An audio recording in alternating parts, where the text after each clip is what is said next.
سوال لاہور سے عمران سعید پوچھتے ہیں کہ اگر طواف کے دوران وضو ٹوٹ جائے تو حکم شرع کیا ہوگا؟ بسم اللہ الرحمن الرحیم۔ طواف اور نماز، یہ نبی کریم صلی اللہ علیہ وآلہ وسلم کا فرمان، جس کا مفہوم ہے کہ یہ ایک ہی طرح کی عبادتیں ہیں، ثواب کے اندر بھی برابر ہیں۔ خانہ کعبہ اگر آپ جائیں تو سب سے زیادہ طواف کریں، کیونکہ طواف ایک ایسی عبادت ہے کہ جو کسی بھی اور جگہ آپ کو میسر نہیں ہوگی۔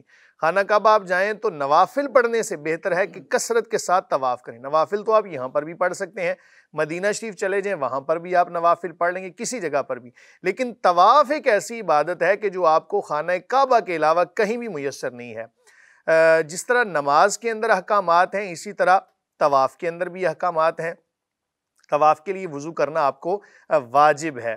نماز کے اندر اگر آپ کا وضو فاسد ہو جائے تو آپ بنا کر سکتے ہیں، اسی طرح طواف کے اندر اگر وضو فاسد ہو جائے تو آپ وضو کر کے وہیں سے بنا کر سکتے ہیں۔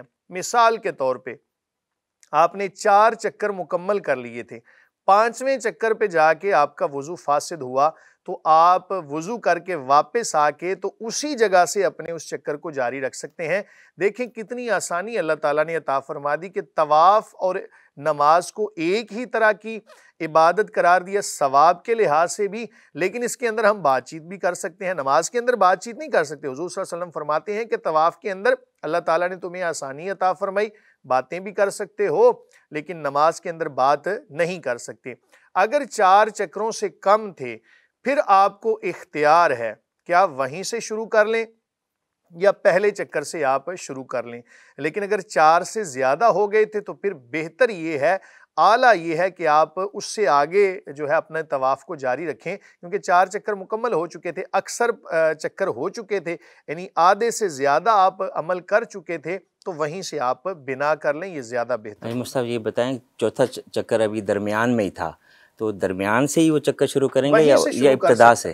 وہیں سے شروع کر سکتا ہے، اس میں کوئی قباحت نہیں۔ اگر مطلب اپنے دل کی تسلی کے لیے وہ حجر اسود سے شروع کرنا چاہتا ہے، اس چکر کو دوبارہ سے کرنا چاہتا ہے، تب بھی اس کو اختیار ہے، لیکن جہاں سے اس نے چکر اس کا وضو فاسد ہوا تھا جس جگہ پر، وہیں سے بنا کر لے گا تو بھی جائز ہے۔ یہ بندے کے اوپر اختیار ہے، بندے کو اللہ تعالیٰ نے آسانی عطا فرمائی ہے۔ جی مفتی صاحب، اگلا سوال ایک بہن سیالکوٹ سے پوچھتی ہیں کہ کیا مدرسے کے بچوں کو پیسے دے کر قرآن پڑھانا جائز ہے؟ بسم اللہ الرحمن الرحیم۔ مدرسے کے بچے صرف قرآن پڑھنے کے لیے ہی، یعنی گھر کے اندر خیر و برکت کے لیے صرف یہی کام ان سے نہیں لینا چاہیے، ان کی ویسے آپ مدد کریں، اور پیسے دے کے قرآن پڑھانا یہ تو بڑا سمجھ لیں کہ اذیت والا معاملہ ہے۔ جہاں پر ضرورت بنتی ہے نا، حاجت شدیدہ بنتی ہے، وہاں پر دین اسلام کے حوالے سے جو ہے وہ تنخواہ کو مقرر کیا جاتا ہے۔ متقدمین فقہا نے قرآن پڑھانے پر اجرت لینے کے حوالے سے بڑا سخت حکم دیا تھا۔ آپ فرماتے تھے کہ یہ قرآن کی آیات کو بیچنے کے زمرے میں آئے گا۔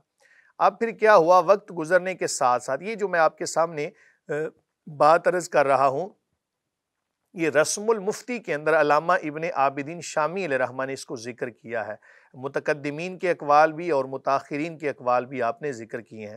آپ فرماتے ہیں کہ وقت گزرنے کے ساتھ ساتھ جب قرآن کی تعلیم کے حوالے سے نقصان سامنے آیا تو پھر حاجت کے پیش نظر، ضرورت کے پیش نظر پھر یہ جائز قرار دیا گیا کہ تعلیم قرآن پر اجرت حاصل کرنا جائز ہے، لیکن کسی کو گھر میں بلا کر قرآن پڑھانا اور پھر پیسوں کا لالچ دینا یہ شرعاً جائز نہیں ہے۔ علماء اس کی قطعی طور پہ اجازت نہیں دیتے۔ ہاں، اگر آپ نے مدرسے کے بچوں کو بلایا مطلقاً قرآن پڑھنے کی نیت سے، باعث برکت ہونا تو یہ چاہیے جناب کہ ہمیں خود قرآن اتنا پڑھنا آنا چاہیے نا، ہم خود اپنے گھر میں تلاوت کریں۔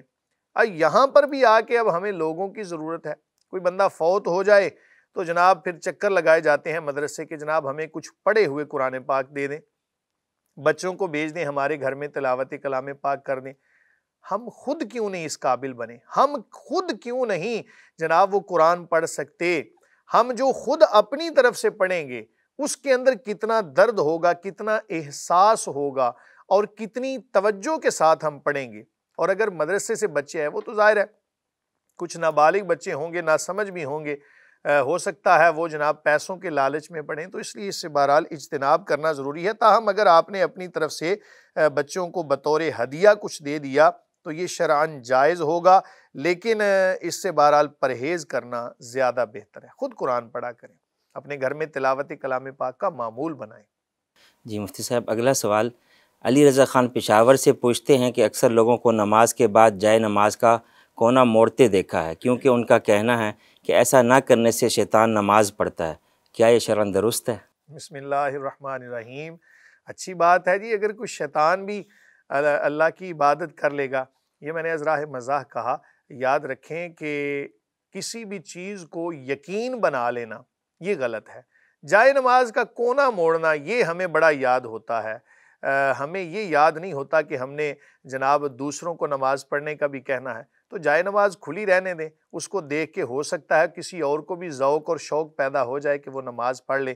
جائے نماز کا کونا موڑنا یہ شرعاً جائز نہیں ہے۔ اگر آپ نے اس کو لپیٹنا ہی ہے تو مکمل کو لپیٹ کے رکھ دیں یا اس کو طے کر کے رکھ دیں تاکہ اس کے اوپر کوئی نجاست نہ گر جائے، اس نیت کے ساتھ۔ اور اس نیت سے کونا موڑنا کہ جناب شیطان نماز پڑھتا ہے، اس کی کوئی حقیقت نہیں ہے۔ یہ عوام کے اندر مشہور ہے کہ جی جائے نماز کو جناب موڑ کے رکھنا چاہیے۔ اس کا مطلب تو پھر یوں ہوا کہ مساجد کے اندر اور بیت اللہ شریف میں اور ادھر ادھر جہاں پر بھی صفیں پڑی ہوتی ہیں پھر ہر ایک کا کونا موڑنا چاہیے، یہ تو پھر بہت دور تک جناب بات جائے گی۔ اس لیے ایسے توہمات سے بچنا چاہیے۔ اسلام کے اندر توہمات کی کوئی گنجائش نہیں ہے جناب۔ ایسے ہی وہم بنا لینا کہ اس چیز سے فلاں ہوتا ہے، اس چیز سے فلاں، اس کی کوئی شرعی حقیقت نہیں ہے، اس سے اجتناب کرنا ضروری ہے۔